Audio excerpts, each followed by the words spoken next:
Blog Talk Radio. Live from Myrtle Beach, it is ScaryCast. This is Dr. John Stamey. We are really excited about tonight's show. Tonight's show commemorates the completion of the 4th Annual Lizardman Festival held at Owens Park Field in Columbia, South Carolina, where the 5th Annual Festival will be next year, hopefully the first weekend in October. We had a lot of people there. It was a ton of fun.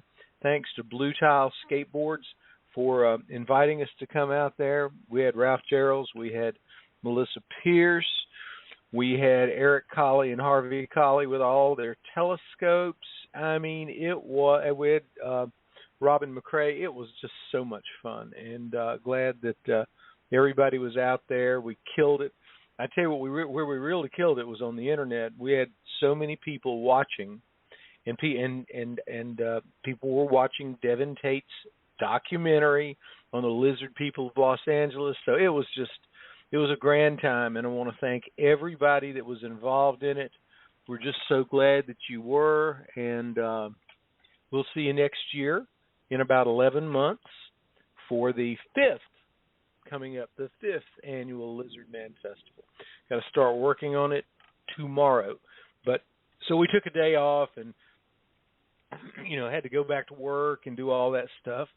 And, of course, it is the first Monday night of the month. And that means that we have John LeMay on here, truly one of our favorite authors, truly one of my favorite authors, such a great man of letters, and such an interesting person, and boy, do we have the topics for all of you. First of all, I want to introduce my co-hosts, Queen of ScaryCast, none other than Robin Mcrae. How are you doing, Robin? I am doing great. Glad to be back. Hey, John. Hi, everybody. Hi. We're glad you're here. We really are. And then comes the Surgeon General of ScaryCast, hey, the one and only Dr. Trey Donnelly. How you doing, Trey? I'm doing well. Drove in from visiting my daughter in Tennessee today, so it was all day in the car. Oh, did you have fun?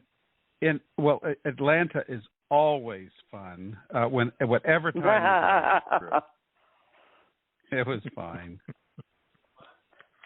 Well, that's great. Glad you got to visit her. The last time I was in Chattanooga, my transmission went out. That was about 20 years ago, and some nice gentleman in Chattanooga fixed it and took a check. And the check didn't bounce. Good. He was happy, and I got back. That's when I lived in Clemson, South Carolina. I was the happiest boy on the planet when I saw Welcome to Clemson, and I was home. It was scary not having a transmission all the way in Chattanooga. That's a long way. But anyway, we're glad you're back, glad you're here. Our man from West Hollywood, the producer of the Los Angeles Lizard People, the LA Lizard People documentary, the one and only Devin Tate. How are you doing tonight, Devin? Hey, everybody. I'm doing great. Hey, Devin. Hi, Robin. I just got home. I was in Kansas City for Halloween this weekend, so I got to take my niece and nephew trick-or-treating last night, and we also had a screening of the Lizard People of LA documentary that you mentioned. So in honor of the Lizardman Festival, we were the Kansas City contingent of it. Well, that's wow. Great. We're glad Lizardman. It's great that the Lizardman Festival was celebrated in Kansas City. Devin, we're going to have to do that again next year. Remind me, and we will have other celebrations of the Lizardman, the one and only Lizardman of Lee County, South Carolina. And I tell you what, it was kind of a difficult task to get him all the way to Columbia, but we did. It was successful. And again, thanks to Blue Tile Skateboards, they were absolutely wonderful co-hosts for that event.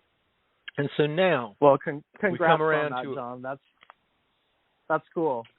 Well, thanks very much. We all appreciate it.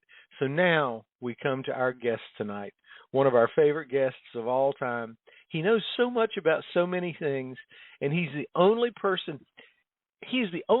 I know that grew up in Roswell, New Mexico. Everybody else they moved in or whatever. This man is a native. He's a really cool guy. He's got great books, and the one and only John LeMay. How are you doing tonight, John? Hello, all my ScaryCast friends. I'm doing great. I had a fun weekend. I can talk about this since you've had Billy the Kid on before. Because y'all remember Billy the Kid always shot up the town of Lincoln. Well, Saturday I went to Lincoln for Day of the Dead. That was really cool. Really Day of the Dead is supposed to be day. Well, Day of the Dead, I take it for granted that most people know what it is, but maybe I just know because I live in the Southwest. It's more of a holiday in Mexico. We're on November 1st, the day after Halloween. They celebrate all the deceased, and they put up little shrines to them, and then a lot of people will. Oh, so that's the Mexican. Yeah. That's the real Mexican Day of the Dead. Yes, that is a phenomenal thing. Oh my God, yes. I'm sorry. Yeah, I was excited. No, that's okay. What might jog some people's memories is not this current James Bond movie that just came out, but the one from before that, 2016, 15, whatever, called Spectre. It has a big pre-credit scene in Mexico during the Day of the Dead, so that's probably where most people have seen that. But Lincoln's version wasn't quite as big as the one that they had in the James Bond movie, but it was still pretty cool. There were people walking around with their faces painted like skeletons and dressed up like the Old West. I wish our friend Billy could have been there. It was really cool because, Lincoln is basically a living ghost town. So that was a lot of fun. I just thought I'd mention that. Some people would find that interesting. Absolutely. Yeah, I had no idea cool. that Lincoln had a Day of the Dead. I think that's a wonderful thing for those of you that are ScaryCast fans, and there are apparently a lot of ScaryCast fans now, and that's great. So that's wonderful. Now, John, we have several topics to talk about. I'm going to turn the floor over to you, first of all, to talk about your books. I'm really excited about the Universal Hammer book. Would you get going on it? Everybody wants to know.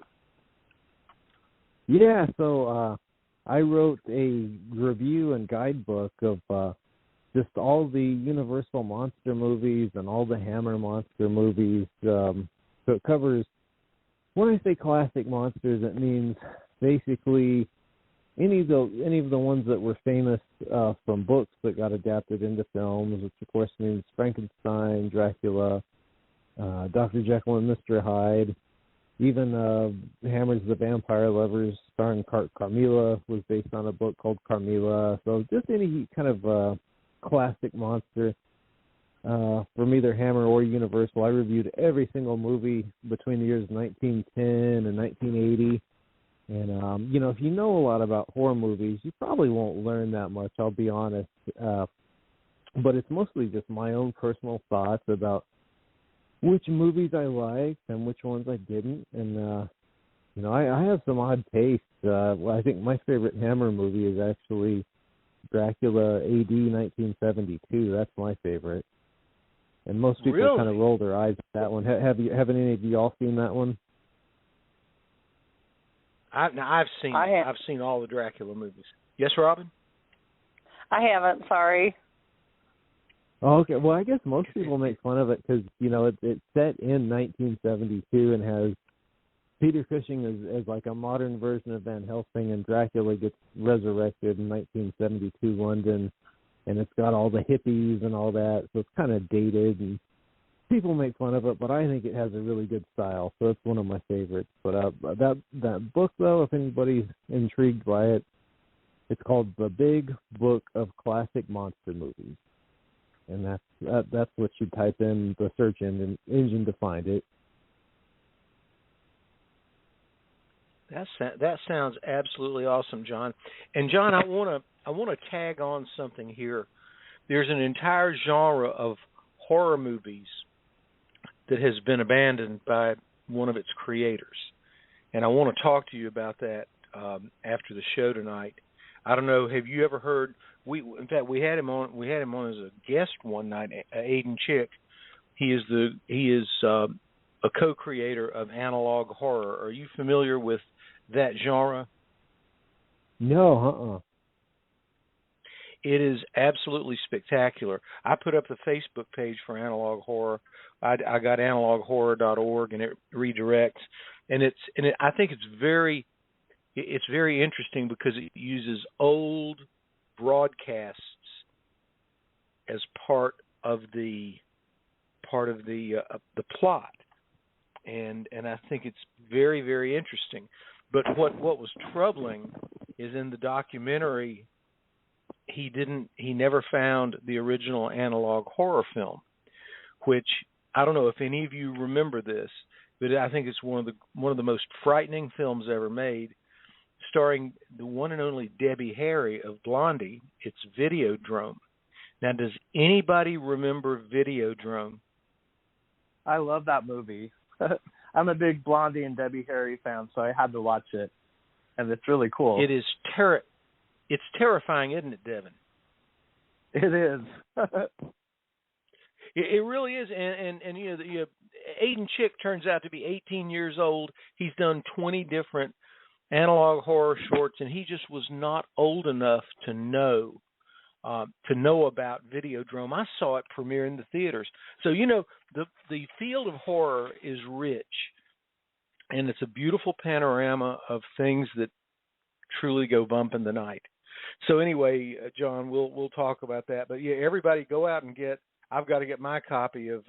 Now tell us the name of the book again, and then we will move on. Yeah, the Big Book of Classic Monster Movies. That sounds like your biggest hit book ever. It just sounds like it. You never know. What turns out to be the biggest hit ever can surprise me because, like I said, Jaws Unmade is the most profitable book I've ever done, and I didn't see that coming. So maybe this one will top it. Who knows? Well, I hope it does, just because I love horror films and all that. Now, did you say that you had a second horror book or just a second book coming out? Oh, I think what we were talking about is Noe Torres and I actually have two more of those Cowboys and Aliens type books completed. One is just kind of sitting there waiting to be edited, and the other one we're currently editing right now, and that's where the Ambrose Bierce story we'll talk about later comes from. But okay. Oh, gosh, I'm sorry if you guys have already talked about this on the last show or something. So you got to understand, Noe and I, the book we're writing right now, we're working on, is going to be UFO cases of the 1930s. And, of course, we're going to include the underground lizard people of L.A., and I know all of y'all had to tell me that Devin was doing a movie on it, but somehow I forgot that. So I'm really excited to see Devin's movie, and if y'all haven't already talked this thing to death, I'd love to hear a little bit about Devin's documentary, unless that was covered last week or something. I don't want to bore. No, not at all. In fact, Devin, would you mind just taking over for about 5 minutes and telling John about it? Because I think every one of us would like to hear a little more about the lizard people of L.A. And also, John LeMay, I will send you a YouTube link to the film. Oh, great. Well, thank All you, right, John. Devin, Yeah, the floor is yours. Thank you. I love the topic. So I'm definitely not an expert on it. I'm still learning, and there's a lot more to know and to research. So hopefully I'll update the video that I made last year at some point. But basically there's two concurrent myths that I was exploring, and the first one is a more literal one, which is the LA lizard people. So they were they were not a lizard hybrid people. They were just regular, supposedly super smart people, advanced race, advanced intelligence, and they revered the lizards. So they built these tunnels way, way down below what is now downtown LA. This was back probably in the 1800s, if not before. And they had some sort of chemicals that could bore these tunnels. And so they kind of lived down there, and they used them to store their treasures. So apparently they had all this gold and whatnot buried down there.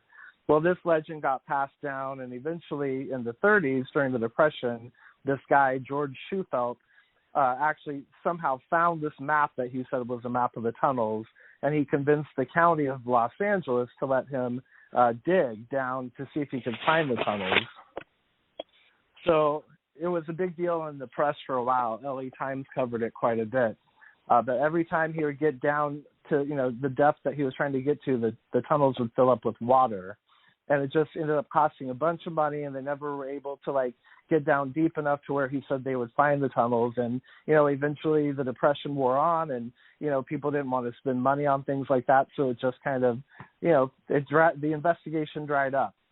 And, a few people have talked about it here and there since then, but there hasn't been much actual exploration. So that was one part of it. And then the other part I was linking it to is there's always been this rumor, and I know it's kind of a conspiracy theory, about these humanoid or human reptilian people, like a race of kind of shapeshifters, and they're secretly in control of everything. So they're in the government, they're in the entertainment industry, they're in the sports industry, everything, business, commerce.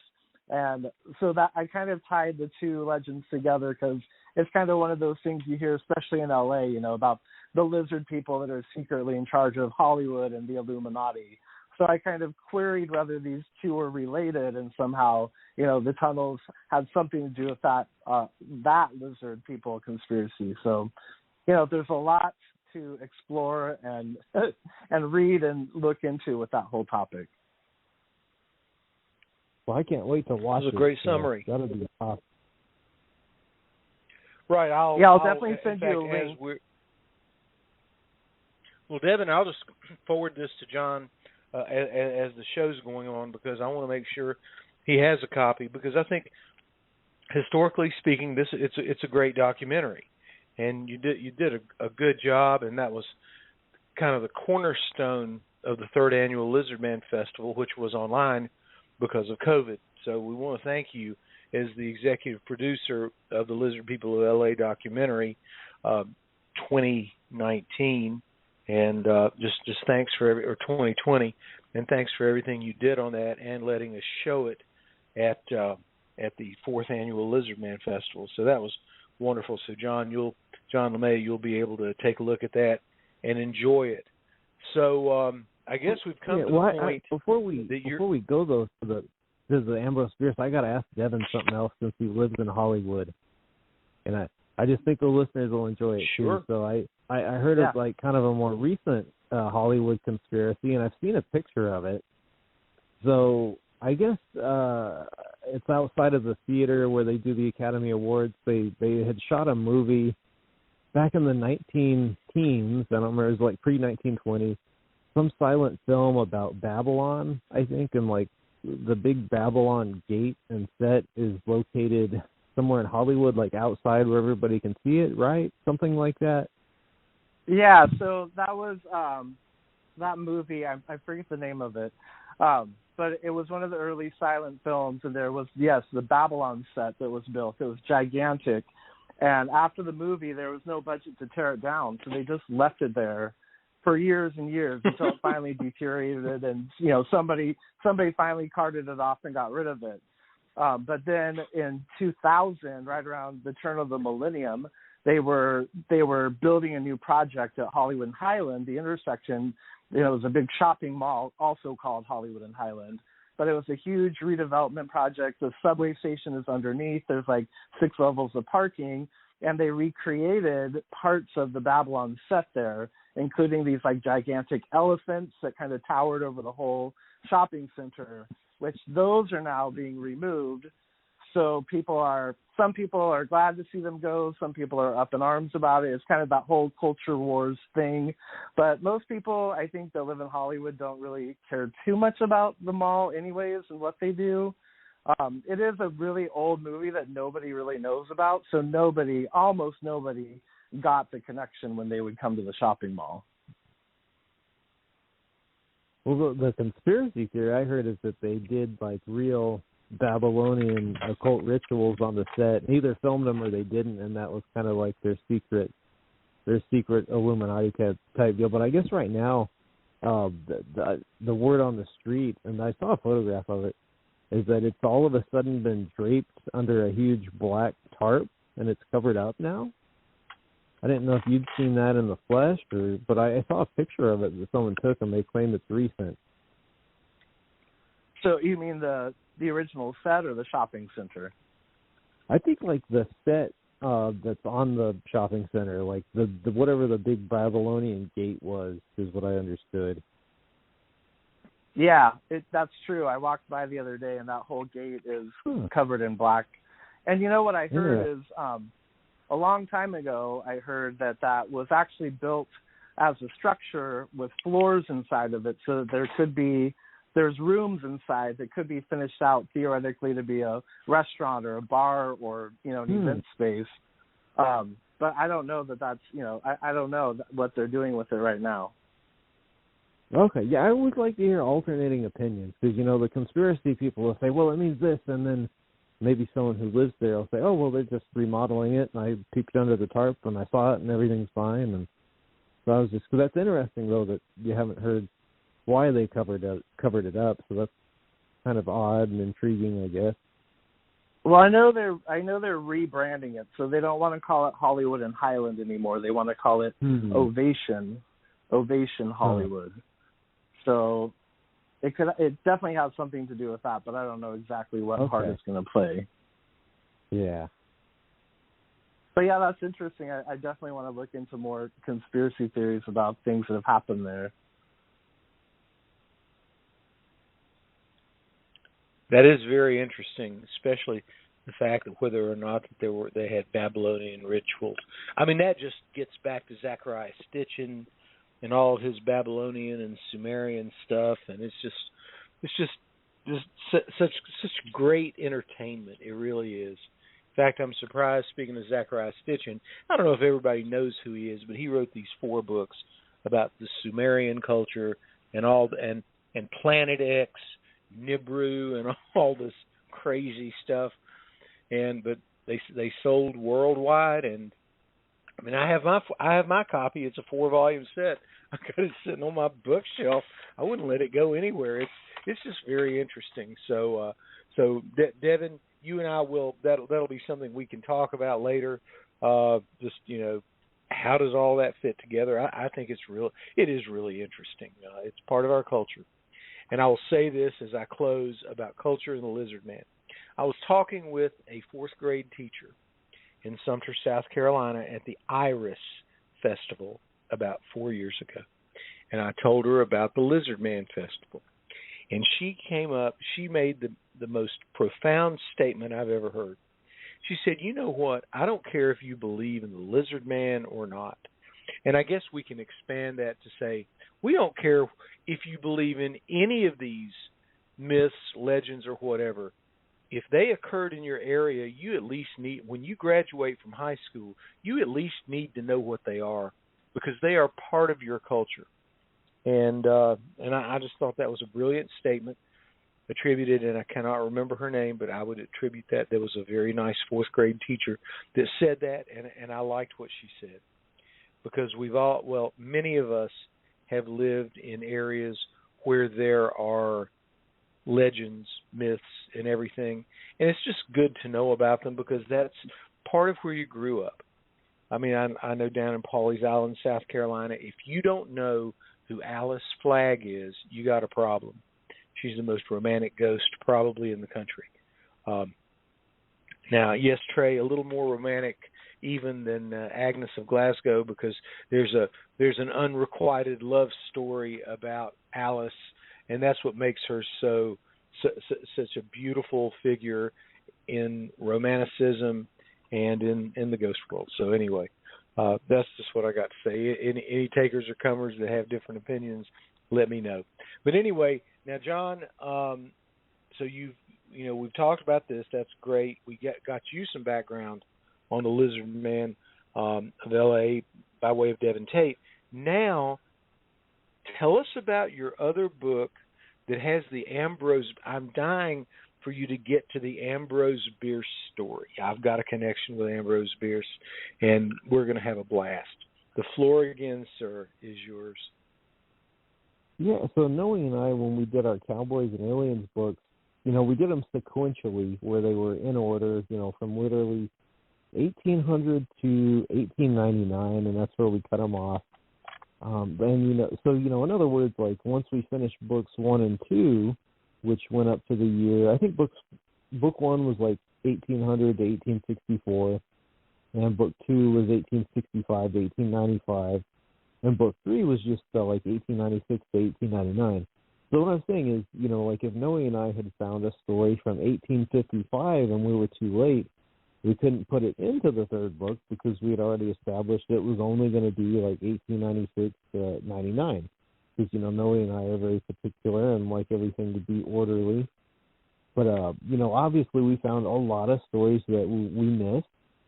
And so we call those the lost cases. And they're not necessarily lost to everyone, but they were lost to us in putting the books together. And in addition to those lost UFO cases, like I actually found one about a guy who claimed that he got taken on a ride in an airship and then he got put in an insane asylum, when really the poor guy was just an alien abductee, but back then they didn't know what that was and just thought he was totally insane. Like, that's one of the stories that I missed. It's kind of just the typical airship story that we put in there. But there was one that really got me excited, and I thought it was real initially. And you'll know what I'm talking about right away. It's called The Difficulty of Crossing a Field. I think it was also called Wither or something like that. But it was about a man that is who one of was... Yeah. But, it's truly one of the greatest, very short stories ever written in America. Yeah, I mean, it's just about a farmer who walks across his field. He vanishes into thin air. And then there's like this crop circle type ring around the spot that he vanished, and it's like the family can hear his voice coming out of the ring. And, I was really excited by this story until I learned, because it was published in newspapers like it was an article, but it turned out it was just a short story written by, Ambrose Bierce, the writer. And a lot of people, even to this day, think it's a true story. But my point is, I was going to include it in the first book because it was said to take place in 1855. But again, I was like, well, it's not real. It's just a made-up story, and, I had to boot it out of the first book.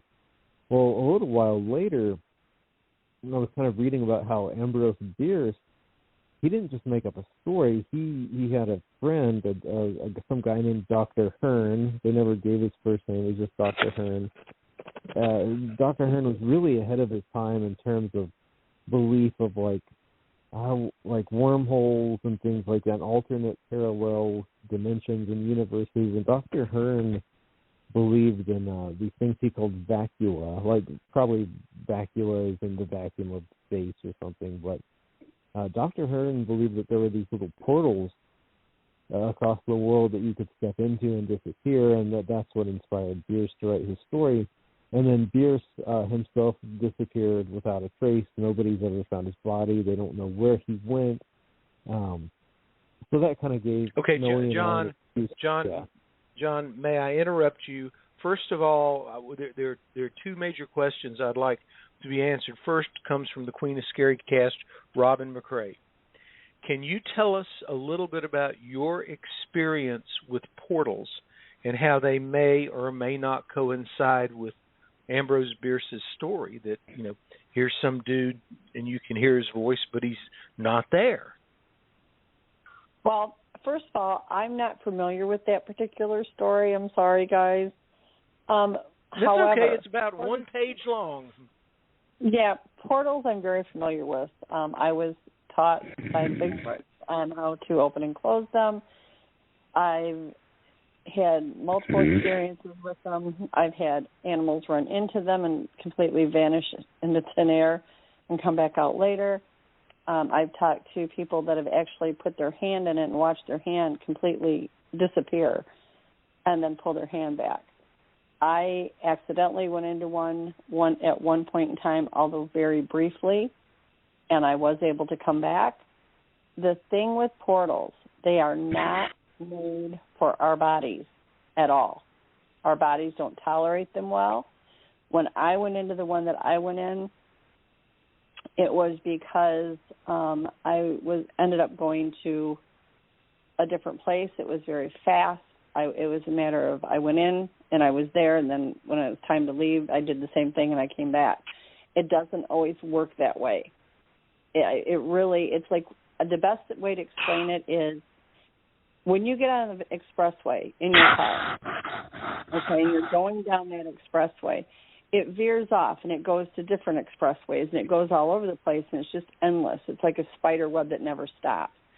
When it comes to these dimensions, it's not that much different. There are literally thousands of dimensions that, and you have to be able to know how to maneuver in these things to end up where you want to go and where you shouldn't be. We have no clue how to work portals. We have our government that has CERN that keeps trying to open them up, which is the dumbest thing known to mankind. They're dangerous. They are not made for our people at all. Our bodies don't tolerate them.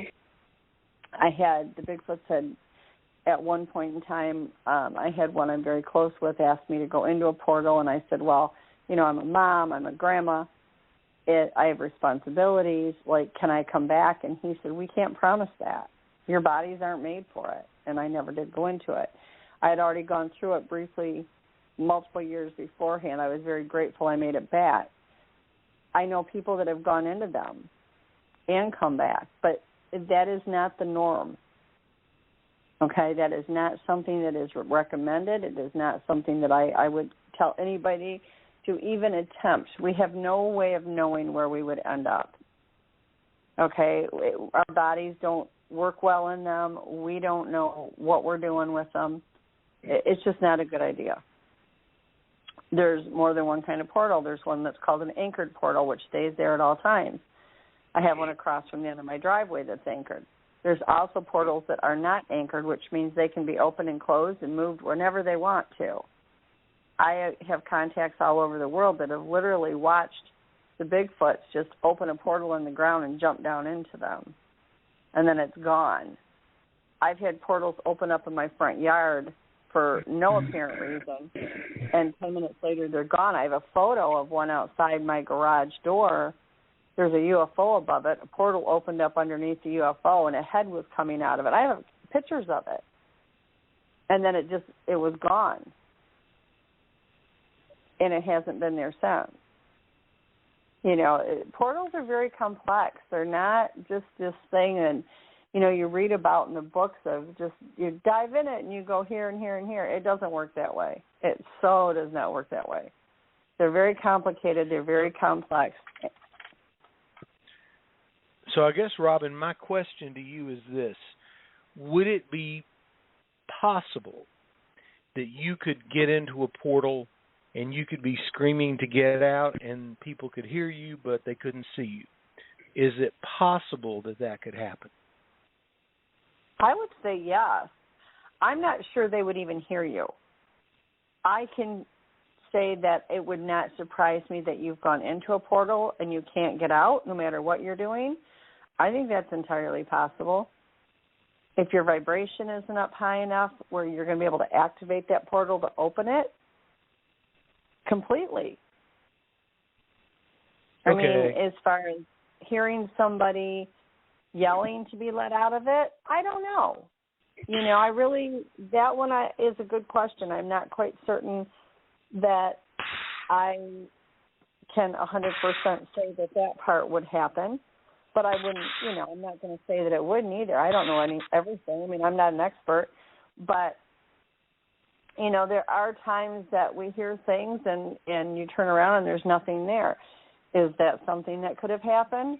I rule out nothing. After everything I've seen, I refuse to rule out anything, although I do think it would be unlikely. Okay, but just, I guess, in general, it might be possible. Absolutely. Okay, great. So John LeMay, I just wanted to focus on that because I think that's important that somebody like Robin, who's got a lot of experience with things like this, might have some notion that, well, maybe it could happen, maybe not. And I love that story. I when I first found it, I probably read it 10 times in a row, and I don't care what any of those folks say. I think it might be true. It's now, entirely again, possible. John, what is your opinion, or what are the facts that you have found out about a man walking across the field? Well, I do believe in portals, like Robin was talking about. Absolutely. Because there's one, a really cool one in Arizona, supposedly. I shouldn't even take us down that rabbit hole. But anyways, I'm just saying I do think portals are real. But now, the difficulty of crossing a field, that gets so convoluted because, let's see, in the 1950s, some other author made up his own variation of it about a man named David Lang. Now, in The Difficulty of Crossing a Field, the character's name is Williamson. It's not David Lang, but again, some author, I forget his name, he made up a story for Fate magazine about how it was the same, he just ripped off Bierce's story that David Lang walked across the field, he disappeared, there was the crop circle that they could hear his voice coming out of. And some people really did a deep dive research into this and found that the guy who wrote the David Lang story and passed it off as fact faked it all, because he had made up these signed affidavits from the witnesses, and when they had a handwriting expert examine the signed affidavits, and they were just the author's handwriting over and over again, he faked them. So that really muddies that story. And again, Bierce, I don't think ever claimed that the story of Williams was a true story. It was just that Bierce had heard of Dr. Hearn's theory, which coincidentally kind of rhymes with CERN, but it's Hearn with an H. Dr. Hearn's theory about these little holes in space and time that you could fall into. And there was, though, a real disappearance around that time. The farmer's name was Martin, and Martin just kind of vanished without a trace. And Charles Fort saw this article about Martin, and I probably don't need to. I'll explain Charles Fort just in case a few people listening don't know who he is. Charles Fort lived back in the early 1900s. He would go through newspaper articles and find all the weird stuff and kind of collect it. But Charles Fort, he made the mistake. He found this article about the disappearance of the farmer named Martin, and he attributed that to supernatural causes. And what Fort didn't know was there was a follow-up article about Martin that revealed he had committed suicide and hanged himself. But everybody forgets about that. So thanks to Charles Fort, they think Martin was the real-life, inspiration behind Orion Williamson. But, and again, Bierce might have read that article himself. It's just very convoluted. But the point is, it's just kind of coincidental that Bierce wrote this famous story about a man vanishing into thin air, and he himself just vanished without a trace. Well, I will cover that. I'm going to take 3 minutes. And first of all, for a lot of people that do not know Ambrose Bierce, I have some background on him because back when I was teaching at the university, I fell in love with his publication called The Devil's Dictionary. And it was just a bunch of funny definitions that were very timely and very politically oriented many times. And it was great fun. Bierce was the editor of the San Francisco Chronicle. He was claimed by many, and I am going to agree, that he was probably the greatest intellect of most of the 1800s. I would say that Oscar Wilde probably followed him as one of the greatest intellects of all time. But Ambrose Bierce was just a genius. He was a genius with words. He was a genius as a writer, and he lived in San Francisco, and he was absolutely the toast of the town. And he had this book called The Devil's Dictionary, or this concept called The Devil's Dictionary. Just a lot of fun things. I didn't realize I should have grab my copy. It's somewhere in one of my boxes, and I could read some of the Devil's Dictionary little definitions. But they're a lot of fun. So there is a legend. Are you ready for the legend of where Ambrose Bierce went? Where? He was down in Mexico with Pancho Villa, fighting the wars. He had guns and he had everything, and he was an on-the-ground fighter. And the legend goes that they went into a cave, and he just somehow ran a little in front of everybody, and there was a tall, dark gentleman with a mustache, and there was a fire going on, like a fire pit, and that was the devil himself. Now, you'll probably find some things that really they really speak to this. But the devil said, "So you think you're smarter than I am?" And of course, Ambrose Bierce, just like Johnny, and the devil went down to Georgia. He said, "Yes." He said, "I guess I'm going to battle you for my soul and millions of dollars." Now, who is that? Who is that? I hope that's a person that is coughing or whatever, and I hope that's not just some very strange noise. I don't know what that was. No, that's not Velvet. But it's interesting. I've heard it 4 or 5 times. So this is a lot like Lavinia Fisher. Pardon me? I think it's not me either. I think it's not me. Oh, okay. Well, that's very interesting. So anyway, he challenges the devil, and he loses. And that's the end of Ambrose Bierce. We don't have the details of the confrontation, but the legend has it. He went into the cave. They were fighting with guns and arrows and all this stuff outside. And so Bierce meets the devil. And he challenges him like Johnny did in the devil went down to Georgia. And then lo and behold, here we go.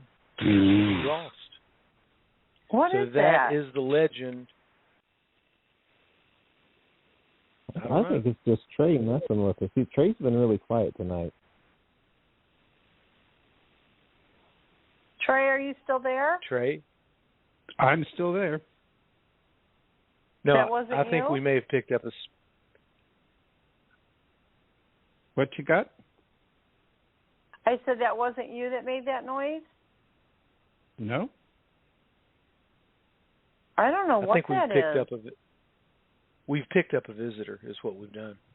Because, Robin, do you remember when we were down in Somerville and we did that Murder 123 about Lavinia Fisher? Yeah. And we had Lavinia Fisher. Yeah. Well, I think we've picked up either Ambrose Bierce or a very dastardly spirit or something. But, yeah, we've picked up something. And that's when I first heard it, I said, "Oh, good Lord, we have picked up something." I had that happen. But anyway, go ahead.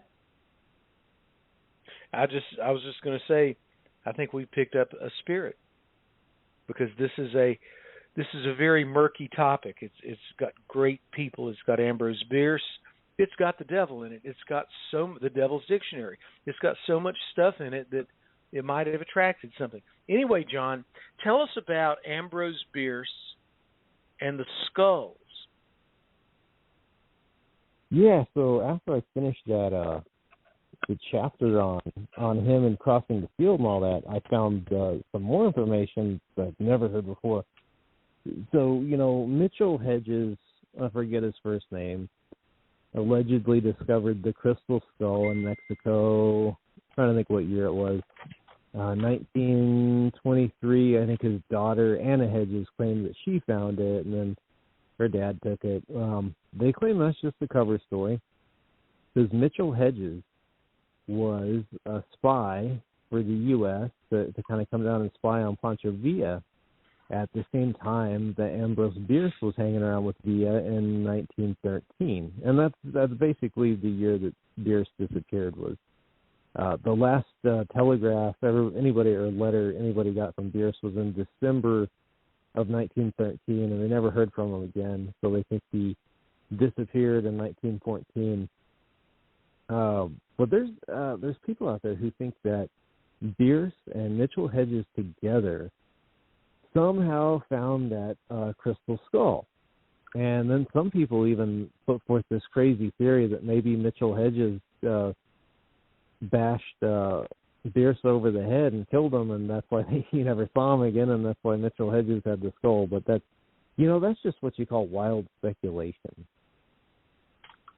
That's kind of unfounded, but it makes for interesting reading.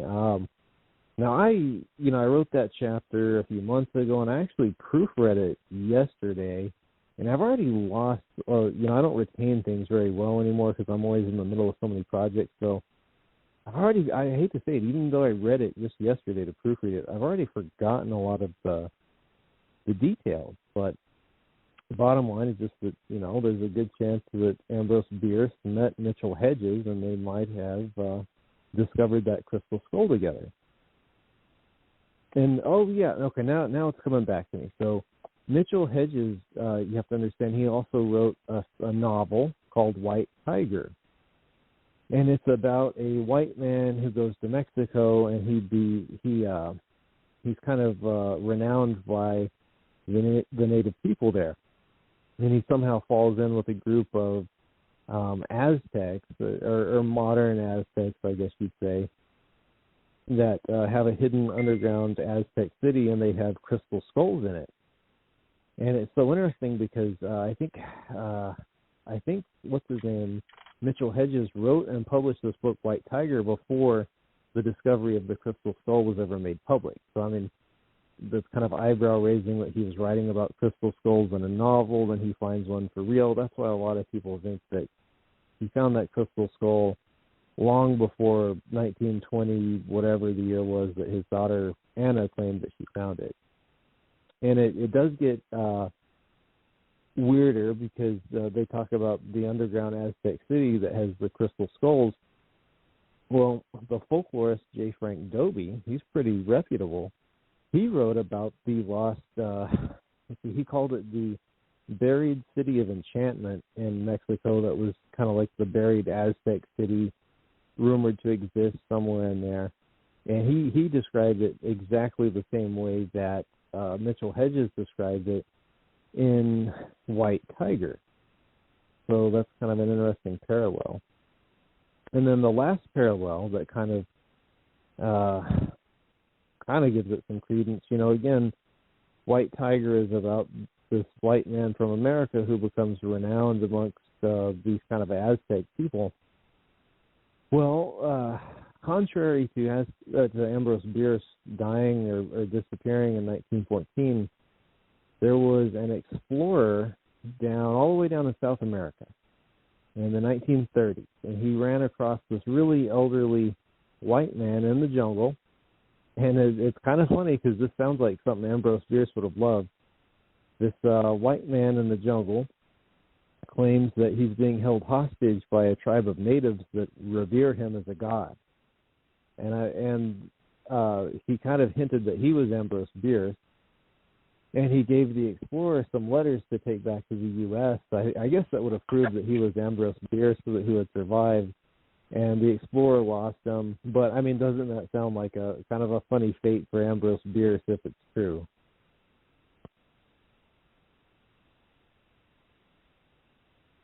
Interesting. Very interesting. Trey Donnelly, you've been too quiet tonight. Do you have any... He's been quiet. Do you have any comments as to no, what's I've going on? No, I've just been listening because I don't really know any of the individuals we're talking about tonight. I don't either, Trey. Don't feel bad. Some nights I can latch on to something, and other nights I just primarily listen. And tonight is a listening night, I guess. Well, it was very interesting. I got kicked off about 2.5 minutes ago. Something's going on. Somebody's messing with us. We got all those rather demonic sounds. And then I got kicked off, and none of you knew that. So it is Day of the Dead.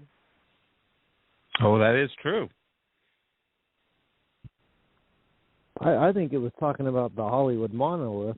or whatever, and whoever listens in on us from the Department of Defense got mad and cut you off. That could be. When I told the legend of Ambrose Bierce and the devil, that's when that demonic sound got very loud. And Robin, you've been on this show. You and Devin have been on this show longer than anyone, and you do remember that we have had very strange things happen on ScaryCast, haven't we? Oh, multiple times. Yeah, a lot. So I mean, there we are. I mean, you can call Coast to Coast AM the real thing. This is the ScaryCast is the real thing. It's the most powerful show, I think, running right now, and we have things happen. The Lavinia Fisher thing was frightening. That was with Maestro down at the Somerville Comic-Con, and Robin was there. Freaking out.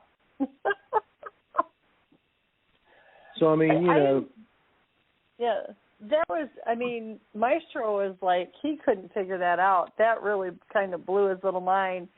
He was so sweet. Him and I were sitting next to each other, and he kept looking at me going, "Are you listening to this? Are you listening to this?" And I'm just cracking up. I'm like, yeah. Lavinia, for everybody's edification and verification, Lavinia Fisher was kind of a not very nice lady, and she was a thief, and she owned the 10 Mile Inn, and people would come and stay there, and they would rob them and send them on their way. But the county pinned murders on her so that they could actually reclaim the property from her and then sell it to the United States Navy, who put a naval base there. And that is exactly what happened down in Charleston, South Carolina. And no, Lavinia John, Fisher, she was not guilty of murder. Not at all. But they wasn't accused she her of hung? murder. And I thought she had her day in the sun for the first woman hung in the United States.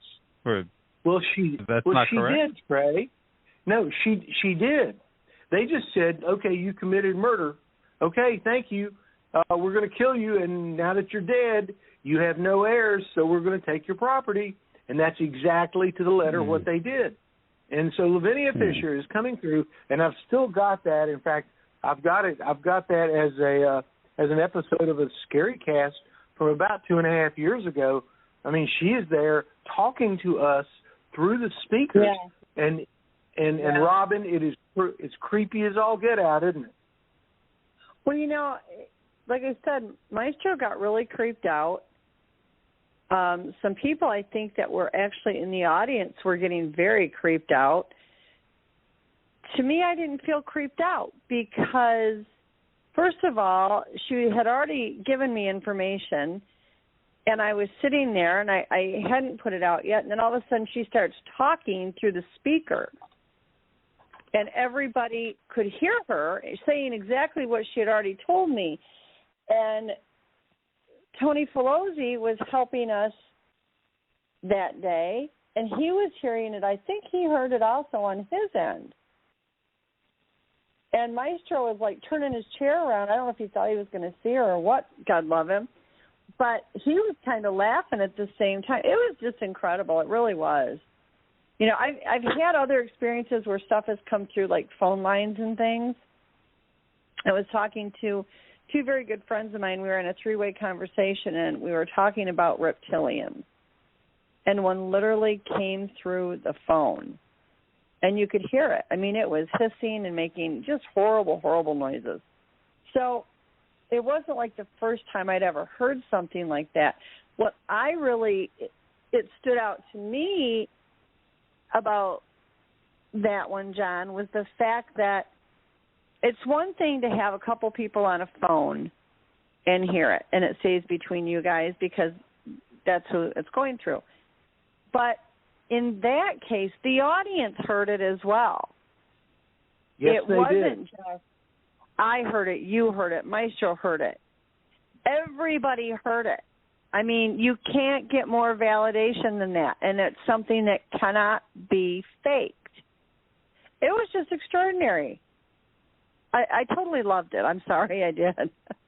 I mean, we were as not faking it as you could ever get, because it was about all I could do to get the speakers set up and everything, and there we are, and there we go. Here comes Lavinia Fisher. I mean, just absolutely frightening. So, I mean, we've had episodes in the past where we've had communication, and then tonight, I think 5 or 6 times I heard that guttural or whatever it was.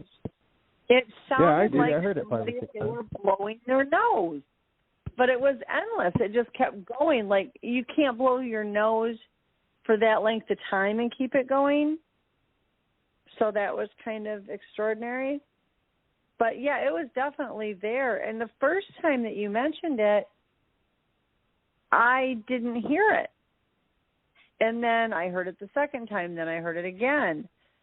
So, yeah, that was pretty neat. I mean, it really was.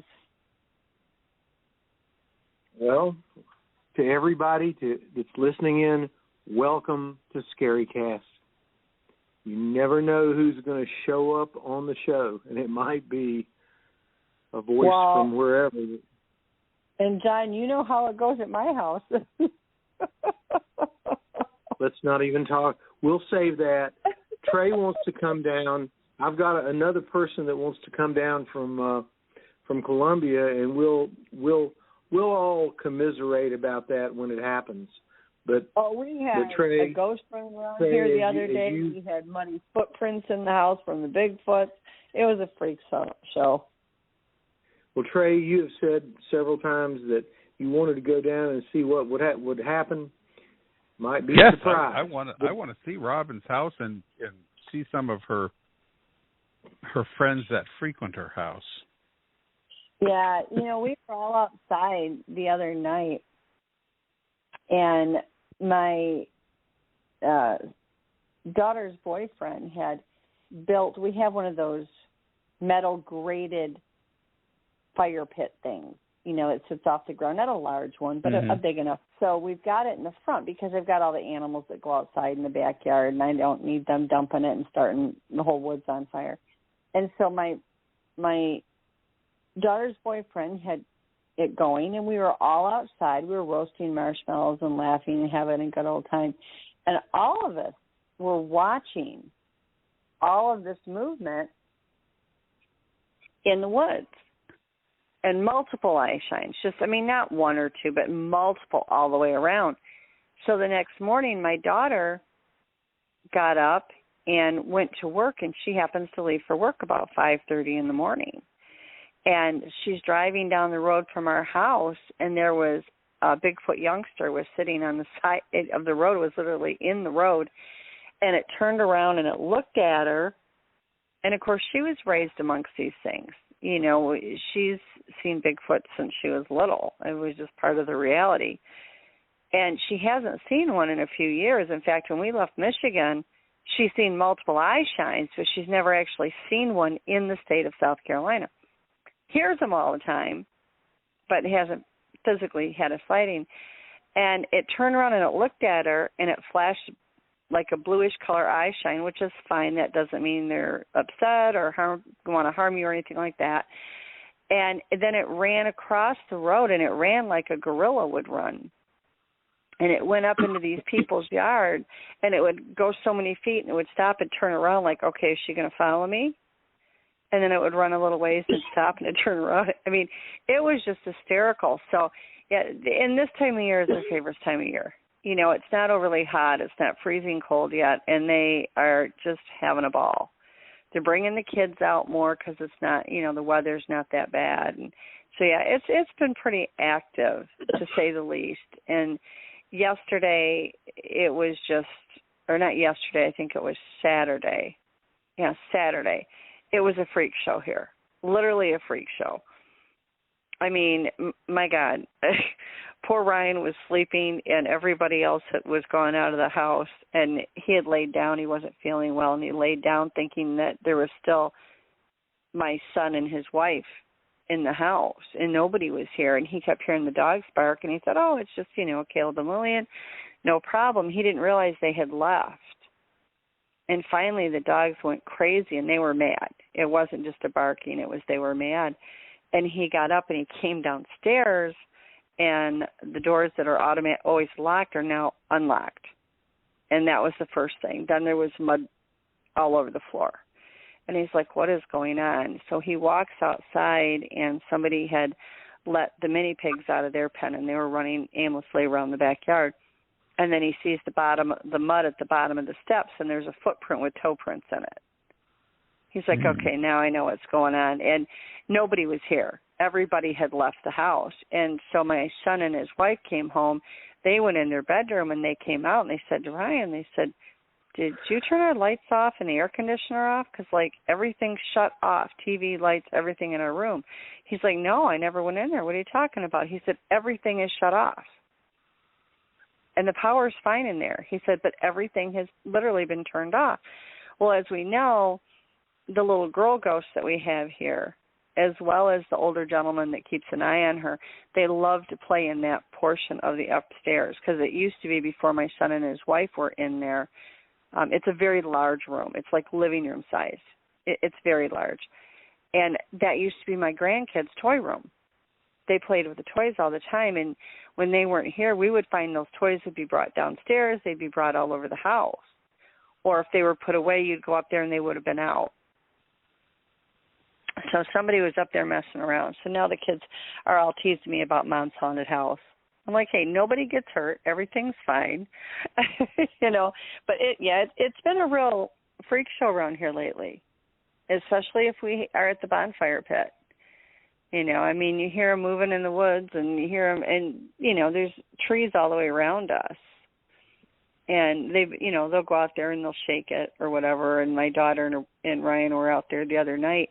She came in and she said, and for years I've told her, she has the ability for mind speak, and she has never wanted any part of it. And they have tried and tried to speak to her, and she will not respond. She's like, I don't care if I have abilities. This isn't my thing. You deal with them. Well, now she's finding out she's going to get it regardless. And she went outside the other night. She came in and she said, there's another clan here now. I said, well, that makes that number 6. And Ryan looked at her and said, how do you know there's another clan? And she was just very matter of fact. She said, now I know it. I said, thank you for actually listening to the mind speak. I've been trying to tell you, you've been able to do this since you were little. You know, so she's finally starting to come around. I think they were starting to get impatient. Yeah, well, that's interesting. Now, John LeMay, let's please get back to what you were talking about. Yeah, I'm sorry. I wasn't trying to take over.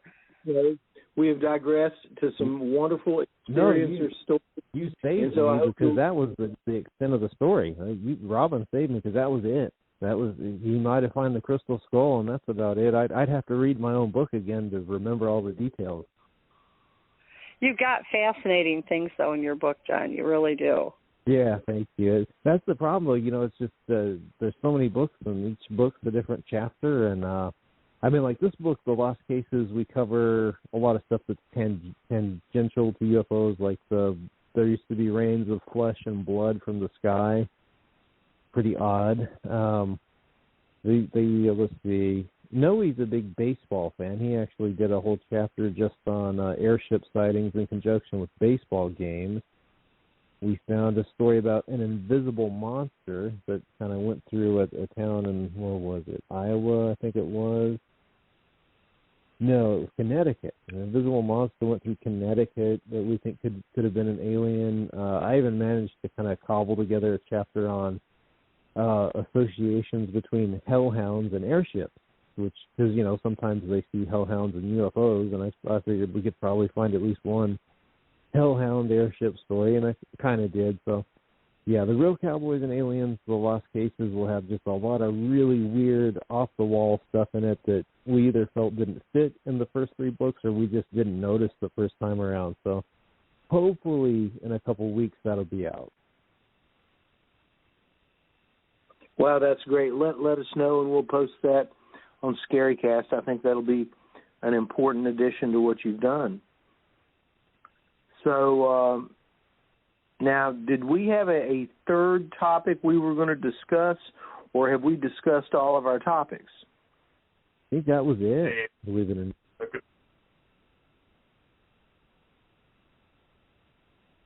Okay. Well, then here's what I'd like to do. Oh, is that Steve, Professor Wrestling? Yeah, I've just been listening in. I had a question for either Robin or just the panel in general. Is there any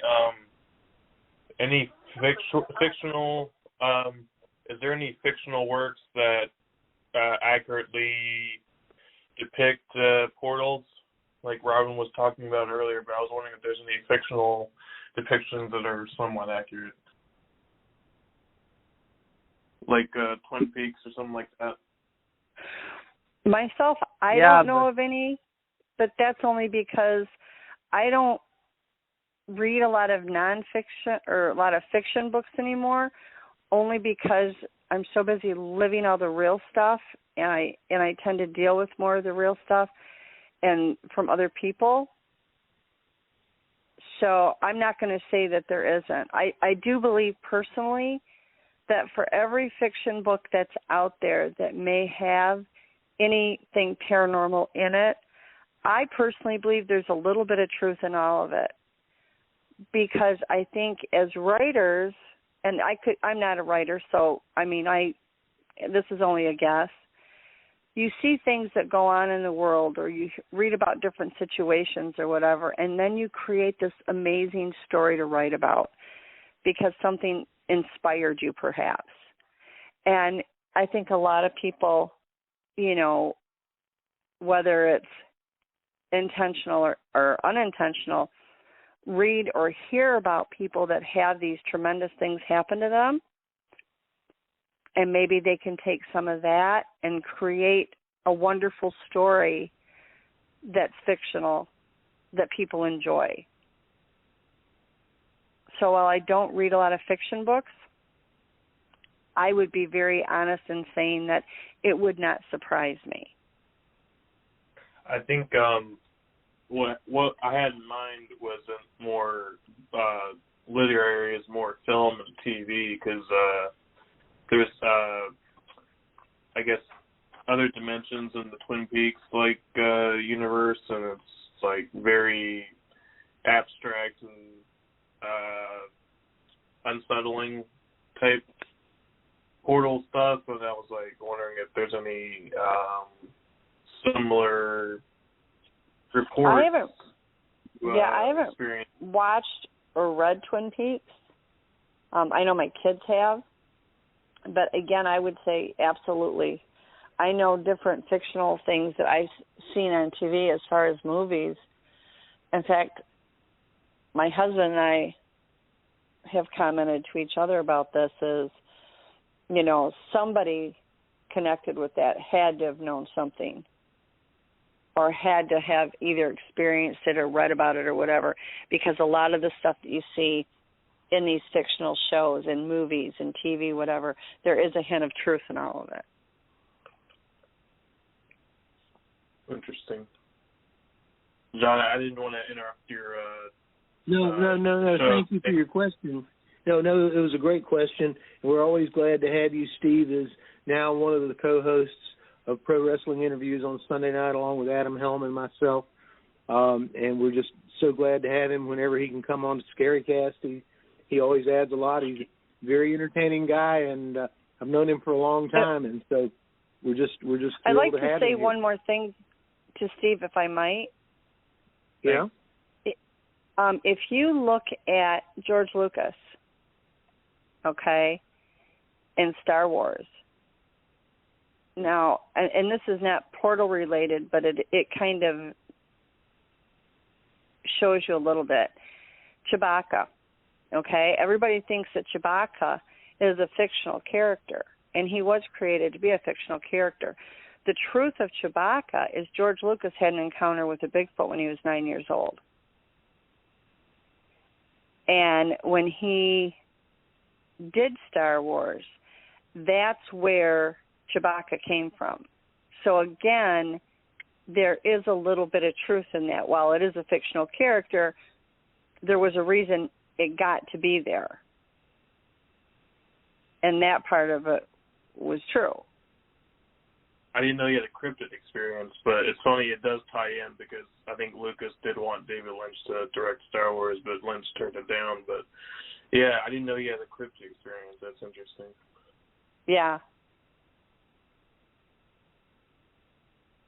Wow, that is amazing, and Robin, I think I'd heard that, and I'm glad you mentioned that to Steve because that's kind of important to the discussion.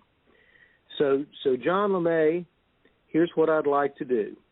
Since you are our guest, I would like to have each panelist ask you a question, and we'll go in the following order. We'll go with the Queen of ScaryCast, Robin. We'll go with Devin Tate. We'll go with Trey Donnelly, and then I'll wrap it up.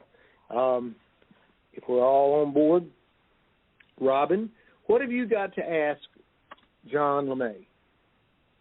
Well, this isn't anything pertaining to what he's already got out, but I would really, really like to know what is next on the agenda. I mean, you've had such great topics. You really have. Your books are fantastic. And I would really just like to know what is the next thing that we can be looking for from you? Oh, thank you. Well, like I said, Noe and I should also have a book coming out pretty soon, hopefully within the next 3 months or so, about UFO sightings in the 1920s. And like I said, that's done. And next we're working on 1930s, which is really interesting. That's mostly Noe. He's finding all sorts of hidden history of UFOs and how they played into helping to start World War II. Lots of interesting stuff. Now, are you going to cover like the government interaction with the ET stuff and the treaties? I don't know. I need to look at what Noe's already done, but he's working on it. He has a lot of stuff. I haven't even started my end of it. So he may have done that. I don't know yet. It sounds fantastic. Yeah, he's doing great on it. Like I said, I'm supposed to write the underground lizard people chapter, and I barely even started. So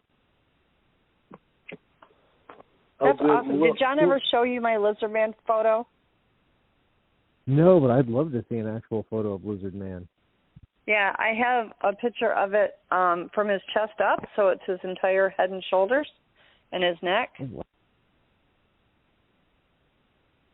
I'll get that to you, John, because I've got to get you the link to Devin Tate's documentary, and I'm so glad that we here at ScaryCast are producing some of the best stuff in the world when it comes to these very spurious topics, and so wonderful. And Robin, thank you very much for that question. What can we expect? Because I tell you what, John LeMay is doing some incredible work.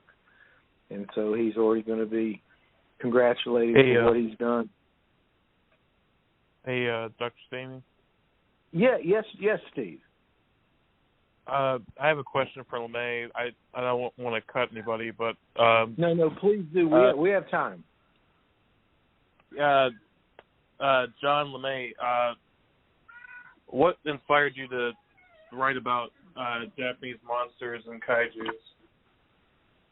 Yeah, Steve, so I just grew up watching those. That was what my parents let me watch. I think they didn't want me watching stuff like Halloween and Jason and stuff that was real graphic for a little kid, so they just had me watch, Godzilla, King Kong, the Universal monsters, the more innocent stuff. So that's how I developed my love for all that stuff.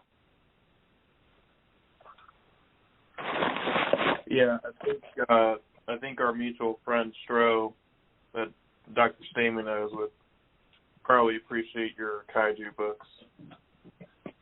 Well, I think I've talked to one of them on one, or maybe I was talking to you or somebody on one of these shows. Somebody was one of the different guest hosts that's not usually on here. Right.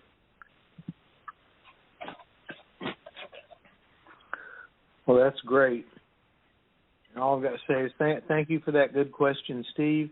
We appreciate you, and we're glad to have you as part of Pro Wrestling Interviews on Sunday nights on Facebook. Whoa, hold on. Pardon? Sorry, I had another question. I was looking at his titles, and he's got a title related to Space Ghost. Can you elaborate on that? Oh wait, yeah, I couldn't. It kind of broke up. What was the title? You had a book called Xenorama, but it had a Space Ghost on the cover. I saw that. Yeah, so that's not my book. That's just a fanzine I write for, and I think Space Ghost was like the headliner article. wasn't even I think my article, but yeah, it's just but I'm glad you brought up Xenorama, because Xenorama with an X, really cool little fanzine, very eclectic. So definitely check it out.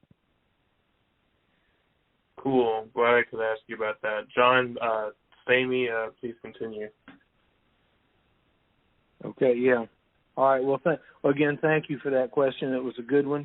Devin Tate, what have you got to ask our guest?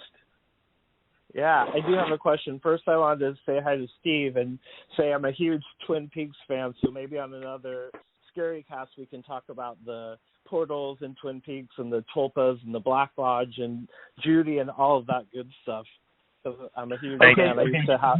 Devin, stop right there. In 3 episodes, that's what we'll do, okay? Okay. We're scheduled for 2 episodes right now, Experiencers, and then one I'm going to talk about. So then we will do the Twin Peaks episode, and you and I can coordinate that, okay? Awesome. Sounds good. But yeah, John LeMay. First, I did remember the movie. It's Intolerance is the name of that movie that the Babylon set was built for. It was D.W. Griffith, and it was his follow-up to Birth of a Nation. So that's the movie. I tried to watch it one time, and I couldn't make it through. So it's an old black and white silent movie, and it tells 4 different stories, and they tried to colorize each different storyline a different color. It was just I couldn't figure it out. But my question is, I wondered if you'd ever heard of this. I remember back in the 80s, one of my favorite toys that I ever got that my cousin actually had first, and I had to copy him, was this mini monster play case. I think it was made by Remco, and it had it had Frankenstein and Dracula and the Wolfman and the Mummy, and I think it had a couple other ones. Had you ever seen that, or do you know about that toy set? I would have loved it, but no, I've never heard of it. But now I want to Google it and take a look at it. Yeah, you'll have to look it up. It's one of those things I would love to buy, if I had room for more stuff. Maybe at some point I'll be able to track it down and add it back to my collection, because I had it when I was a kid, but who knows what happened to it. Well, that's cool, Devin. We want pictures of that, okay? Yeah. All right. Well, thank you very much. And Dr. Trey Donnelly, our Surgeon General, what do you have for John LeMay? John LeMay, my question is that, this report that came out from the government that was going to explain all there is to know about UFOs. Well, the only thing that came out of it is it's kind of cemented the UAP. Like, who cares? Do you think that was just the first step? Do you think there's going to be another step, another progression, something where it would actually have more factual information that they're going to release? Because as far as I'm concerned, that report was kind of like a nothing burger. So do you think there's going to be a further step at some point in the future?